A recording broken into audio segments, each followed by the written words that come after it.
Panther हा picture काढलेला आहे. याचे निर्माते शिलगोजी भंतेजी आणि सहनिर्माते रामभाऊ तायडे हे आहेत. 2024 6 जून 2024 रोजी हिरानंदिनी बिल्डर, BMC आणि पोलीस प्रशासन आणि जयभीमनगरमधील काही लोकप्रतिनिधी आणि समाजातील प्रतिनिधी यांनी जयभीमनगर हे 650 कुटुंबाचं होतं.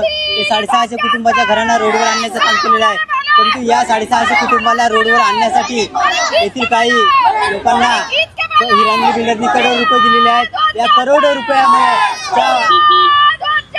रुपये घेऊन शिलगोजी भंतेजी यांनी हा पिक्चर काढण्यात आलेला आहे असा सर्व रहिवासी आणि सामाजिक कार्यकर्ते यांचा आरोप आहे. निर्माते शिलगोजी भंतेजी यांनी जे चिवर परिधान केलेले आहे ते चिवर सामाजिक याच्यासाठी घेतलेले आहे, समाजाला प्रबोधन करण्यासाठी घेतलेले आहे ना काही कोणती